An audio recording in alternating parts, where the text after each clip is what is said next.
Welcome back. It's season 3. We're back. Gangs All Here podcast, our New York Jets podcast from the New York Post. I'm back for a second straight season. Jake Brown here alongside my co-host, Jets beat writer for the New York Post, Brian Costello. Follow Cos on Twitter at Brian Cos. Follow me at Jake Brown Radio.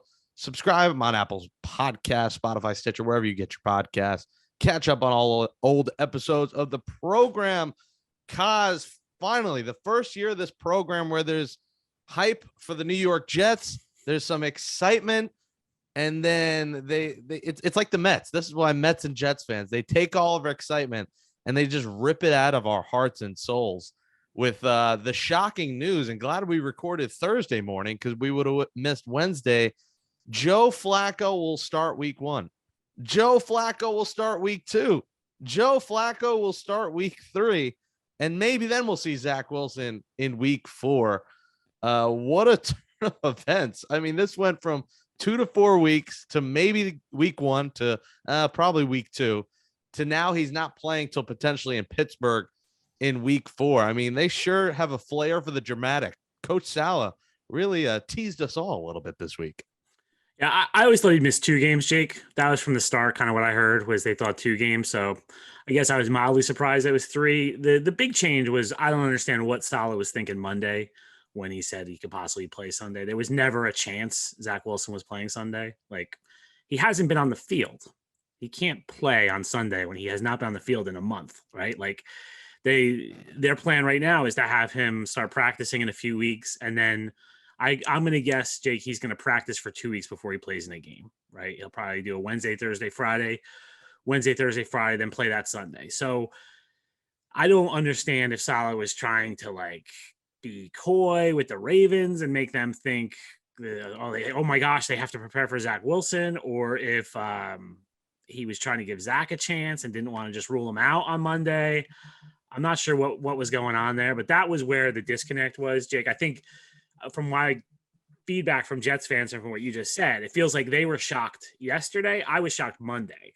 I didn't understand what Saleh was doing there. Because everything I've heard from the beginning was they thought he'd be out, at least week 1, probably week 2. Even one person told me they thought he'd be out a month. So, I think had he just come out yesterday and said he wasn't playing Sunday, it wouldn't have been as big a shock. But to me, I think Saleh got tired of playing the game in the media of like, oh, he might play, he might not play. I think he kind of felt burned on Monday that became a story.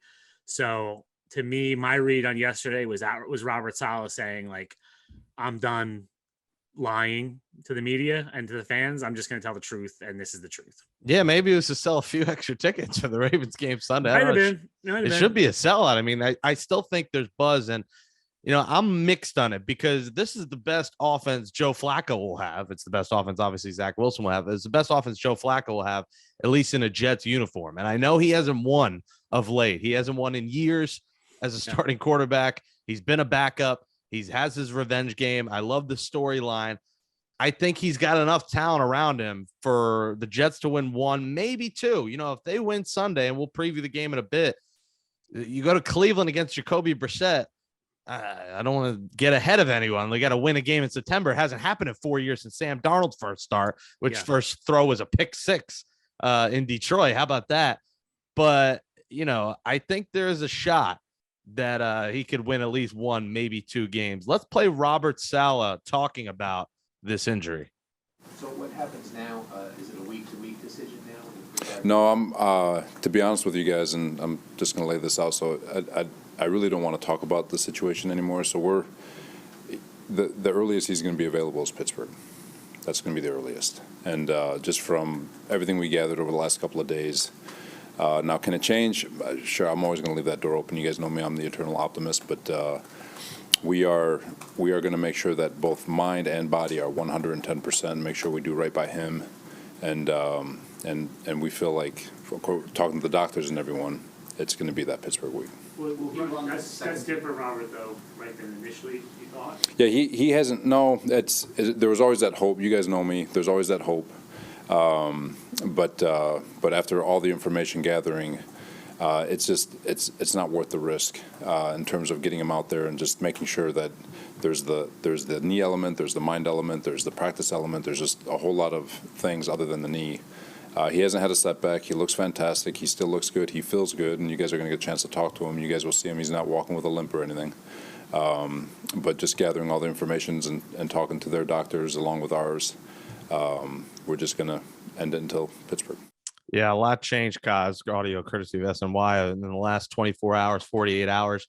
But listen, Zach Wilson, it was 2 to 4 weeks, August 16th, the surgery. We knew it wasn't happening week 1, but now, you got to question the durability a little bit here. 4 games missed last year. Kaz will miss at least 3 this year. You don't want this to become a common theme with this guy because you also don't want him to change his game, Kaz. And he mentioned that to the media about, his style of play and hoping this doesn't have to change his game. You said you were frustrated with yourself with that play there. But Coach said earlier that getting out of the pocket is like your superpower. Right. So how do you balance that, and have you given thought to will you play differently when you get back on the field? Yeah, I don't think I'll play any differently. I mean, people can say you should have gone out of bounds or should have slid, but I mean, it was a non-contact injury. The guy didn't tackle me. If the guy hit me and I got injured, that's one thing. But if I can't even run, kind of how getting hurt, what am I doing? So I got to take care of myself and put myself in a better situation there. And sometimes unfortunate stuff like that just happens. Your immediate reaction, Kaz, to what Zach had to say? Yeah, I have 2 on that, Jake. I think durability is a huge concern with this guy. It was at BYU, right? Remember, he missed his sophomore season with shoulder injury. That was kind of one of the concerns in the draft. He's not the biggest guy. He's not, not a very big shouldered, he's not a very thick guy. Like he just doesn't look like he can take a lot of hits. And then him saying like he's not going to change his game, and like he did the whole thing of like some people say I should have gone out of bounds. Whoa! Like this wasn't Jake Brown saying he should have gone out of bounds. This was Robert Saleh and Mike LaFleur, your 2 coaches, that said he should have gone out of bounds. If it's not the 4th quarter, don't go for the extra yard. Live to fight another day. That's your coaches, and for him to say I'm not going to change, I think it just shows immaturity. I think it shows arrogance, and I'm curious how Robert Saleh and Mike LaFleur reacted when they heard that quote, because they seem to say after the injury, like, oh, we talked to him. He knows now, like the next time he's got to go out of bounds there. And then he comes out and says, I'm not going to change. So, I think there's some concerns there, Jake. Interesting. Kaz coming in hot there. Also completely roasting me and not putting me in the class of Robert Saleh. I mean, it's 2 bald guys, but I guess one's a little bit more important than the other. But I think, also in a preseason game, you got to find a way to get out of it. Like this is not, these games don't count. And part of why I hate the preseason, I don't like to watch preseason games for these reasons. But outside of that, like the Jets, outside of the quarterback, most important position, look relatively healthy going into week 1, which has not been the case in previous years. Last year, they lose Carl Lawson. I'm excited to see him this year, and the rest of the team will see about Dwayne Brown if he'll play. It's the oldest potential left tackle quarterback combo in the history of the NFL with Flacco and Brown at 37, but relatively healthy versus past years, at least past years of this program. Yeah, Mekhi Becton, obviously not he's the big injury other than quarterback. No, you're right. They're pretty healthy. The Dwayne Brown one is interesting. Like just so listeners know kind of the rhythm of a day. Robert Saleh spoke to us at 11:45 Wednesday. The injury report comes out about 4:30, 5 o'clock, and that's when Dwayne Brown was on there. Robert Saleh does not speak to the media on Thursdays, so we're not going to get an update today on Dwayne Brown. We'll probably have to wait till tomorrow for that. Maybe they'll send word today, but I don't know if how big an injury that is. If it also could be just being careful with a 37-year-old and giving him a day off. They do that sometimes. So we'll see. I mean, that if he's not playing Sunday, that's very significant, Jake. Like you're looking at Connor McDermott or Max Mitchell as your left tackle. Like that's going to be problematic. Or if they move Fant back to left side, like that's going to be a big deal if he can't play. So we'll see. But I think we're getting ahead of ourselves. Like, let's see what the injury is.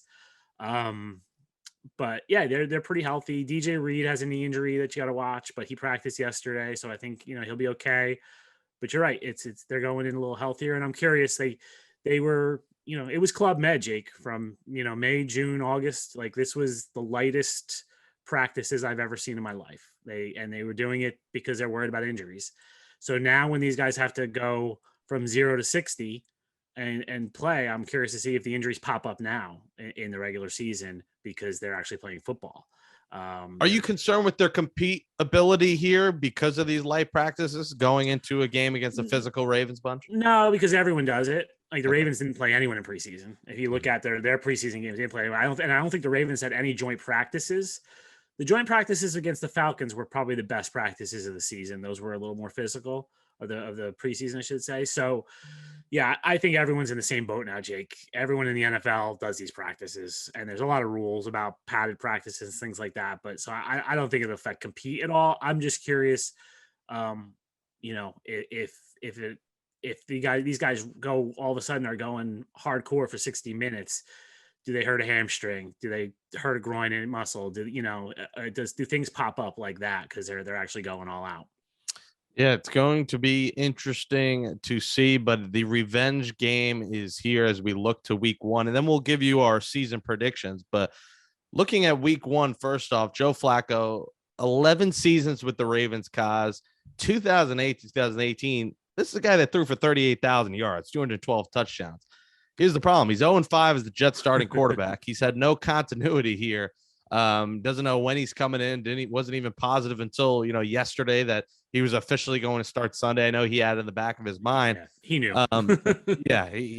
He wasn't positive. And now he is the guy for 3 weeks. You got a question now if he does do well, like week 4. Oh boy. Here's my 2 questions, Jake. That's the sports radio talk of the day. What if here's 3-0? You put Zach in there with the 3-0. Well, there's that. And then the flip side, Jake, is if he goes out and stinks on Sunday, are all you guys shouting for Mike White on Monday morning? Does that happen? No. I don't know, Jake. I don't know. A lot of Mike White fans. No, save Mike White for the Bengals, the team he beat last year. That's all right. Bring it back. We're 1 year anniversary. Yeah, there you go. Week 3, Mike White starts against the Bengals. Or Strev comes in. I mean, this guy, took the August by storm. They had one of the greatest Augusts ever. Unfortunately, that's like spring training having the greatest March ever, and that doesn't mean anything. But I don't think I'll be clamoring for Mike White. Flacco's had some good games with the Jets, Jake. It's easy to forget because of the record. But like if you go back 2 years ago, when he first came in, he struggled. The first 2 games were bad. He played against the Cardinals and the Dolphins. They were bad. Then he played against the Patriots on the Monday night. Do you remember? And the Jets should have won that game. Mm-hmm. And the defense folded at the end, and Nick Folk kicked the field goal to win the game. Flacco played really well until he threw a deep interception. And it was a bad play call. I don't know why they were throwing deep there. They had the game in control. So he was, he threw that. And then he played the Chargers the next week and threw a pick 6 right at the beginning of the game. But they played pretty well the rest of the game, and they were in the game. And then last year he played well against the Dolphins, and they just didn't win the game, but he played pretty well. And that was Elijah Moore's best game as a Jet. Was with Joe Flacco, a quarterback. So he's had some good moments. To me, Flacco, I expect him to have a pretty good game, but there'll probably be one killer turnover in there. That's what I've seen from him during the time watching him. He always seems to have one. And even in the Giants preseason game, there was the interception, the pick 6. Like, so it's going to be, does that kill them? Yeah. Like you said, he's played relatively well with a pretty much garbage roster, cause I mean, Braxton Berrios, who I like, was like their number 1 wide receiver. Now he's got everything in the world. He's got Carter and all. He's got Davis, Moore, Wilson, Berrios. Slow down. Okay. Got more targets than he's had since his time in Baltimore. Here's my issue with this Jets offense is great. Jets fans are looking at it through a lens of comparing it to the 2020 Jets, the 2019 Jets, the 2018 Jets. Yes, they are much better than those teams. There's no doubt. They're not the 1999 Rams, Jake. Like they're still, do you have a fantasy team, Jake? I have 2, yes. Okay. When was the first Jet taken in your fantasy draft? And it was a while. I took for F's sake, I took Garrett Wilson and won as a backup. But. I think Breece Hall I saw was probably the number 1 draft guy. And I mean, what's that? 5th round, 4th round, something like that. So this isn't a team loaded with offensive weapons as compared to the Rams or as compared to the Chiefs or even the Dolphins. Like they're much better than they've been. Let us be excited, Kaz. On paper, just, there's speed, there's youth. They're not one of the best offenses in the NFL, though, Jake. I'm not saying the best, but they have depth, which they haven't had. It's not I agree with that. I agree with their that. fourth receiver is solid. In the past, their fourth receiver is like doing garbage now. If you're going to look through the lens of compared to past Jets teams, they're better. Absolutely. And this is the great Mark Hale, who, one of our editors, he said it best the one day. He said, the 2022 Jets would beat the 2021 Jets. Here's the problem. They're not on the schedule. Yeah. Well, listen, I think this is a much improved team. We'll give our win totals a little bit. I'm excited to just see youth and see the Carter and Hall. It sounds like a law firm. Carter and Hall backfield, a lot of speed. Brees Hall was a great pick. Maybe we see Bam Knight. People love this. Bam Knight's not on the roster. No, he's on the practice squad. But maybe one day we see him down the road if there's injuries. Yeah, I could elevate him from the practice squad for Sunday, I guess. But I know some fans were mad that he didn't get that third spot. Ty Johnson did. I'm not going to hate on Ty Johnson. We had him on the show, and he's a Maryland product, and I like him. But maybe we'll see Bam one day. But there's a lot of youth and Uzama and Conklin. Uzama, who I saw at the airport, he tweeted me, indeed, that was me. As soon as I got to LAX when I went to All-Star in July, he was one of the first people I saw walking through the airport. So that was random. I thought he was in Idaho with Zach Wilson and the Cougars. How about that? That storyline feels like a year ago. The Zach Wilson. He went from Cougars to out till week 4. Life hits you really fast for Zach Wilson. All right, week 1, Jets, Ravens. Let's do it. Let's break it down. Cue the music. Here we go. Jets right now are 7-point underdogs, Kaz. Home opener, 44.5 over under, plus 260. I kind of like that, to be honest. This is a Ravens team that's coming off an 8-9 season, battling a few injuries, but they expect these guys to play with J.K. Dobbins in the backfield.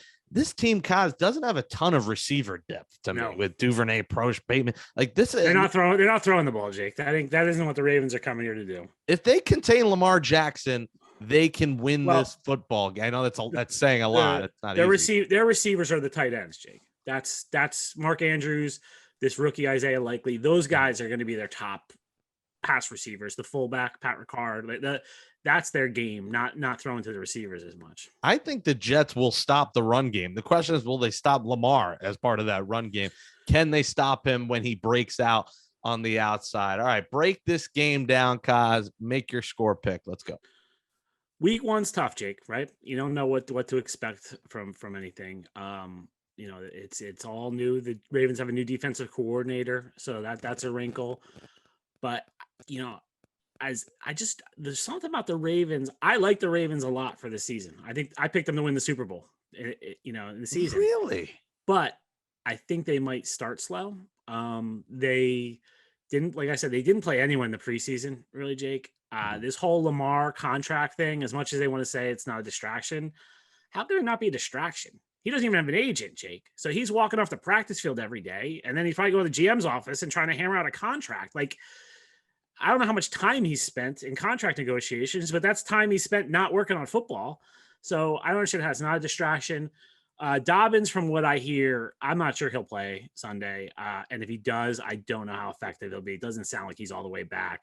Ronnie Stanley still recovering. I don't think he's going to play. I don't like their pass rushers right now with Baltimore. They have a good secondary. The pass rush is suspect. And, I think the Jets, my biggest concern with the Jets is the offensive line, because they haven't had a lot of time to work together.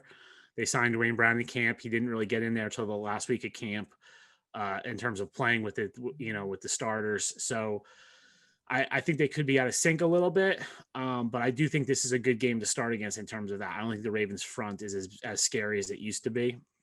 So I'm going to go out and shock you, Jake, here. I'm going to pick the Jets to win 27-24. Wow. That was actually the original score I was going to go with, the same exact thing. I'm going to take the Jets to 23-20. I think that the Jets, there's just going to be so much hype in this stadium. Yeah. I will be there. You'll obviously be there. I always love the home opener, so the weather's always good. Let me check the old weather app, make sure that it's going to be 80 good. degrees. Yeah, something nice. 80 degrees. All right. Do they allow shorts in the press box? Is shorts permitted or? you can't cheer in the press box, Jake. You're I aware of this, know. right? Well, Like, I'm I don't gonna know have why to. you're gonna like. Why are you sitting in the press box? That's gonna be a terrible experience for you. Well, I'll sit there and I'll bounce around. I'll walk around a little bit. It's hard to walk around MetLife. MetLife is not the most flowing stadium I've ever been in. It's an AC unit. I mean, Well, not even the look. Just like there's not like a concourse that goes. it's not like City around Field. Yeah, Yeah, like City where Field. You can around. walk around and yeah, it's a tough building to get around. That my experience, but I don't think you're going to be happy in the press box, Jake. It's very. I already know I won't be, but Yeah. well, hopefully we have a good Well, meal. Do we know what the meal is going to be at least? the MetLife Stadium press box meals are not the best. I'll say. I'm going to be nice. It's usually breakfast, Jake. It's usually some eggs and bacon and sausage, that kind of thing. Well, I'll be popping around a few tailgates before the game, so I'll hit those for at least for the food. No drinking in the press box, not permitted. 23-20. I don't think the Ravens are. I'm shocked that you have them winning the Super Bowl this year. I do, because I think they were a much better team than 8-9 last year. If you look at their scores, if you look at their scores, they lost so many close games. They had so many injuries, including to Lamar. So I think people are sleeping on them. But I do think, like I said, I think it's going to take them a little while to get going because of the way the preseason was and the way Lamar's been negotiating his contract until, Friday. The deadline is Friday. So, I think it'll take them a little bit. And week one is just a wacky week, Jake. There's always crazy results in week one because, there's not much scouting to be done. Teams aren't quite gelling yet. So I have a feeling this will be like a Ravens. This will be like their preseason. Basically they're just getting used to each other. So the Jets win the home opener. I just think Flacco's going to have a nice day. I think the run game is going to have a big day. I think Lawson, I'm calling it 2 sacks here in the opener. I think he's going to sack twice. My thing there, Jake, is I don't know how much Lamar's going to drop back and pass. Like it's going to be running. The key, I would give you 2 sacks if it was a drop back passer. I don't think Lamar is going to get sacked that much. He's too good at scrambling, and they're too good at design runs. I'm curious to see, Jake, just how this defense handles Lamar. I went back and watched the 2019 game between the Niners and the Ravens, which was Saleh's defense. Great game, by the way. Look at you studying game tape from years ago. And it was in the rain. It was in the rain, and the Ravens ended up winning. Lamar drove down the field at the end of the game. And Tucker kicked a field goal to win the game. But the solid defense is all about getting upfield, right? Rushing. That just feeds right into Lamar sometimes because he'll fake it to the running back. Everyone crashes the running back, and then he runs outside. He ran for 101 yards against them, but I think he only threw for 105. It wasn't his driving rainstorm. So I'm just curious if Lawson and those guys can not let him run free and break any big ones. I'm not breaking ground here. That's going to be the key to the whole game is how they do against Lamar in the running game. Yeah, and like we said, not a ton of receivers. I'm just picturing you with like a projector screen, like one of the Remember the Titans movie, and you got the game film up there, and you got like a notepad. I wish I had a projector. That'd be great. Oh man! All right, well, we're both taking the Jets. Wow, this is rare. And this is also week one, so this happens. So anyone out there looking to put a wager, bet the Ravens if they're picking the Jets. This is gonna be scary. I mean, legal wagering here in New York for football for the entire football season.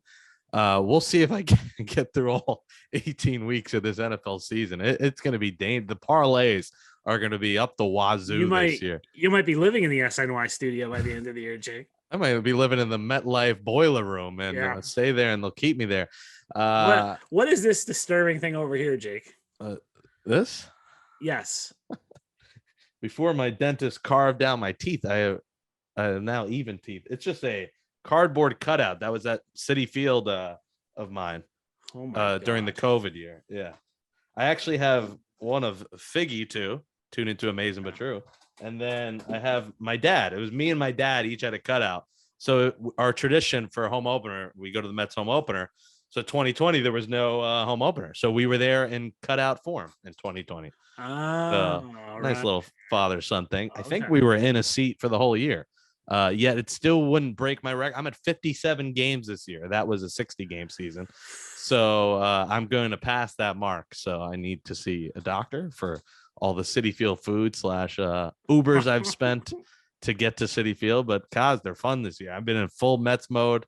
I'm expecting a World Series. I'm not expecting. Are they going to choke, title. Jake? I'm Are they going to expecting a choke? World Series title. Are they going to choke? It depends on injuries. Marte's got the hand issue now. Scherzer's on the IL. He'll be back. If DeGrom and Scherzer stay healthy, I don't think they're choking. I don't think anyone's beating them. The Dodgers are good, but God, can the Braves just lose a few games? My goodness, this team is so hot. And the Mets, I think, are so much better than the Braves, but the records do not show that, unfortunately. Nope. So we'll see what happens. I think it's going to go into early November, though. So it's going to be a busy couple months here. We got Mets, we got Jets, Giants, Rangers coming up. But we'll take Jets week 1. But let's now get into a quick season preview. All right, guys, give me 3 players from preseason and training camp that surprised you, that excited you if you're a Jets fan, that either you didn't expect or that just over-exceeded expectations. 3 players that exceeded expectations. The first one's easy. Tyler Conklin, Jake, was a machine. He was open all the time, caught a ton of passes. I think he's going to have a monster year. The tight end position has been non-existent for the Jets for the last decade. Yeah, it's disgusting. With a few brief, Austin Seferian Jenkins had some good moments. There's a few people through the years, but Tyler Conklin was really, really impressive. I think he's primed to have a big year. I'll go Michael Carter, the running back. I think people kind of are all excited about Breece Hall, but Michael Carter did some good things last year, Jake, and I was impressed with him in camp. I wouldn't say surprised, just impressed. And I don't think people should sleep on him. I think he could have a big year, and I don't think this is automatically Breece Hall's job. I think it's 1 and 1A. There'll be a running back by committee and go with the hot hand. Let me think. The third one, I'd say Michael Clemens, the rookie. All those rookie hype in the beginning. Clemens has been impressive. He's very aggressive. I don't think he can play a lot yet because he's a little too aggressive. Like, he'll get sucked in on the run and they'll run right past him. But I can see him having a role as a rotational pass rusher at some point this season. I'm not sure that happens right away. They've got a lot of pass rushers, but I was impressed with Clemens. I thought he was, you don't expect much from a 4th-round pick, but he stood out to me. Yeah, I mean, he's a scary man. Like, it's very scary. He can whoop your ass. I feel like, if you get out of line, say something wrong, he will whoop your ass. So I'm excited to see him get a chance. That pass rush looks pretty good. I like their front 7. And I think adding Quan Alexander was a huge move for a linebacking core that didn't have a lot of talent. That front 7 is going to be something to watch. Yeah, I'm not sure how they'll be against the run, Jake. They're going to miss Foley Fatukasi, who was their best run stuffer. They're a little suspect against the run, I think, but I do think their pass rush is going to be much, much improved. And I agree with you. Quan Alexander was a nice addition. I mean, that hit he had in the Giants game was unbelievable. Is there anyone that disappointed you? A couple of guys that you were hoping for more from? Disappointed. I thought Elijah Moore had a quiet camp, other than there was one day where he lit up. I think that was against the Falcons. He had a really good day, but he had a pretty quiet camp. I'd go Zach Wilson, Jake, right? I mean, I didn't think he was good before the injury. He had a couple of good days, but there was never a day where you're like, oh, that's it. Like, I see it now. It was always kind of like, all right. Even when he completed, I know people tweet the stats from practice and people get into that. I mean, it's hard without context to know what that is. So, because there were days where he'd be 12 of 16, but they were all short passes, right? Something like that. He had some flashes, but I think you have to be disappointed in Zach, that he's missed all this time again. And that was important time, Jake. He missed 2 preseason games. He missed 3 weeks of camp, basically. Now he's missing all this time in the season. So I'll go with him in terms of that. I'm trying to think if there's anyone on defense. No one really stands out on defense to me. I thought they all pretty performed what I thought they would. What about a guy that stands out in a good way? Because everyone seems to already love Sauce and thinks he's going to be a surefire number 1 cornerback for years and years to come. Did you see that stardom out of him up close and personal, being there every day? Not really, but I would say this, Jake. They didn't throw at him a lot, so that's a good sign. And there was no bad. It wasn't like, oh my God, this guy's getting burned. There was nothing like that. But it's tough in training camp to see stardom at that position because you have to get opportunities, right? And they didn't throw at him a lot. I have no concerns about Sauce. I don't want to say I think he's going to be a good player. I do think rookies all struggle. right? Darrelle Revis was not Darrelle Revis in 2007. He was Darrelle Revis in 2008. Like that's when he took the step and became what he was. So I'm a little worried that expectations for him are so sky high, like that if he gives up a reception, people are gonna be like, oh my god, So I think he's gonna be good, but I do think there's gonna be hiccups along the way this year as a rookie. He's a very very confident guy, Jake. I'll tell you that. The trash talk never stops. So I think he looks the part. I think when you see him in person, it's just startling how long he is and just how he's out of the lab for a cornerback. So I think the Jets fans should be excited for him. I would just caution, be a little patient. There could be early struggles. As long as he walks it like he talks it, Kaz. I want to see him walk the walk. I'm excited for that secondary is night and day from last year. I mean, they were throwing guys you never heard of. I mean, there were many times that you had to look at the roster and see who the hell is number 37. Yeah. You don't have to played a lot this year. I think they played 9 safeties last year, Jake. So yeah, I mean, look, and we will sit here on what day is today, Jake? September 8th. We're recording this. Yep. We'll sit here and we'll break all of this down and analyze the season. It always comes down to injuries for every team. How healthy can you stay? And that's the key here. Because the plan last year wasn't to have Elijah Riley starting at safety. The plan was to have LaMarcus Joyner and Marcus May starting at safety. One got hurt in week 1, one got hurt in week 8. And there they were. they're scrambling to find safety. So if the Jets get hit at a position, I do think they're deeper, like we talked about before, than they've been. But there's no team in the NFL that can withstand a ton of injuries at one position. So that's the part you can't predict, and that'll probably determine how the season goes. And safety, they got to stay healthy. As you said, Joyner got hurt. Joyner's got to stay in the field, and Jordan Whitehead, the new guys, got to stay in the field because I don't know how much I want to see undrafted rookie Tony Adams and Ashton Davis in starting out there. And Jordan Whitehead's another guy, Jake, I really liked in camp. He was really impressive in camp. He's really good at tackling. He's good around the line. I wouldn't compare him to Jamal. He's not quite as explosive as Jamal, but sort of in that same vein of just almost like an extra linebacker on the field type of thing. So I think he's going to be really good. I think he's a key on Sunday because they're going to need him to stop Lamar. It's going to be all 3 levels needing to stop him. And I think Whitehead's a key against Lamar. This defense has a lot of interesting pieces for Jeff Ulbrich, who did not have a lot last year. From top to bottom, it's going to be fun. I want to see Carl Lawson. I'd love to see, a 10, 12 sack season. JFM, you got that big contract, and then it's almost like you didn't see much of him after that. He wasn't very good. Would love to see him to live up to that. And Quentin Williams, you want to see him progress. You want to see him take that next step this season and be that Pro Bowl player.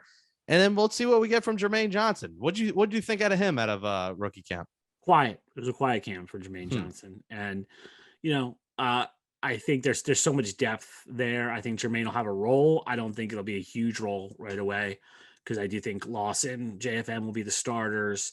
I think they really like Jacob Martin. He's another one to watch. They like him a lot. I think he'll be in on third downs a lot. So Jermaine, I think, will work in, but he didn't have a huge training camp. But with Quidden, this is it for him in terms of he's gonna be looking for a contract after the season. He didn't make a lot of noise this year, but in terms of the contract, but I think after this year, he'll be looking for a contract.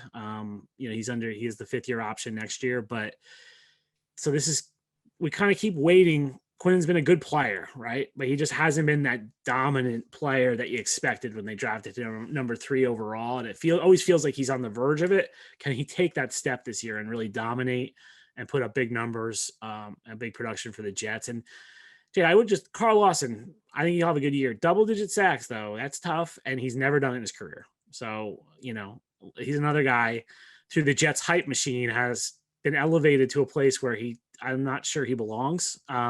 You're free agent. People are free agents for a reason, right? So I think he's going to combine missing last season and the anger that's built up inside of him. He's going to be the Incredible Hulk for the Jets this year. He's going to do stuff he's never done before. You're also usually not that guy the year after an injury. It usually takes 2 years after Achilles, ACLs. It usually takes 2 years. I mean, some guys do it. And look, he is a physical freak. Like, the guy looks like, he's out of a comic book when you see him, how carved up he is. So I have no doubt he's been working very hard to get back on the field. All right, special teams. We already know we don't need to discuss. We got a kicker going into the season. We don't have kicker gate. Greg There'll be kicker gate at some point. If he gets hurt, we might. Is Eddie Pinheiro still available? Eddie Pinheiro's down in Carolina, but he's hurt now. I saw he's dealing with an injury, but he's in Carolina. All right, well, Greg the leg, baby. Bring back Amendola Sunday. Oh no, oh, God, don't give me nightmares before week one. Who is the guy that kicked 1 week last year, Jake? You remember him? Vedvik. No, Vedvik was 2019. Who the hell else? You're an encyclopedia. You know. Yeah, I'm trying to remember his name. 2021 Jets kickers. He was there for one. I got it here. Hold on. He was there for one. Show kick and punt return. Alex Kessman. Oh God. You got his jersey, Jake. Alex Kessman. You can bring him back. He needs some melatonin. I don't know if I could deal with these random kicker names. Kicker punt returner. You got Braxton Berrios. And lastly, we didn't really touch on it. What do you think of the offensive line? Because a lot of Jets fans, when they rework the cap, they're like 11, 12 million under. They don't have a lot of depth at tackle, backup tackle. If anyone gets hurt, they might be screwed. What do you think overall of this unit going into the season? Like I said before, the big concern for me is just continuity. I think they've got some good pieces. Can they play together? Because what you've seen sometimes in past years, Jake, is they've had some talent, and then one guy's on this level, another guy's on this level, and it gets messed up. Like there's a lot of teamwork on the offensive line, and that takes time to work together, and they haven't had it. They really had 20 snaps together in the preseason. So, and now Dwayne Brown not practicing Wednesday, that's a concern because again, that's reps, that's valuable reps that aren't happening. So I think they can be good, Jake. I think it's going to take a little while though for them to gel.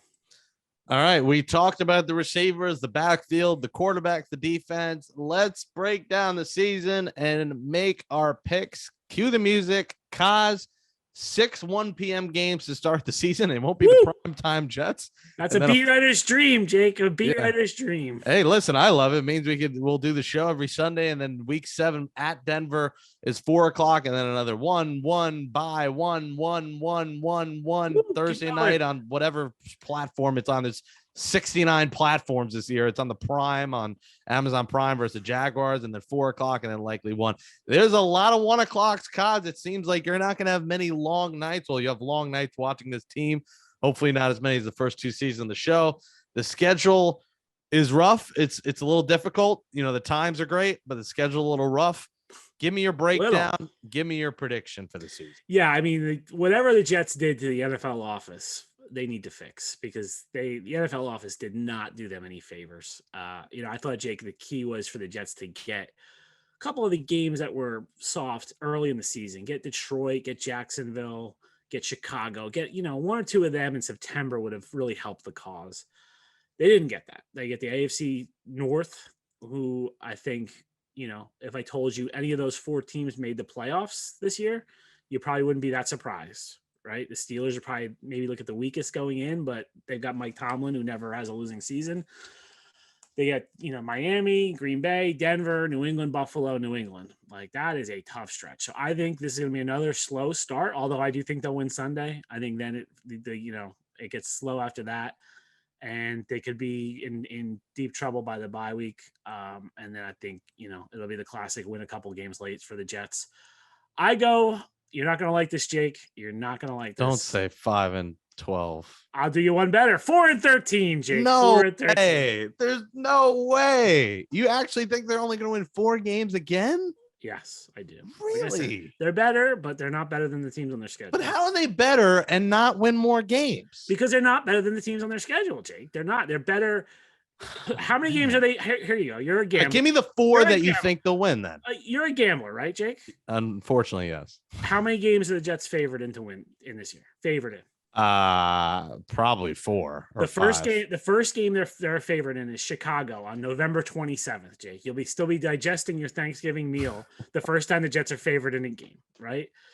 So Chicago, they'll be favored in. I'd say they'd probably be favored against Detroit at home. They'll probably be favored against Jacksonville at home, although, who knows at that point.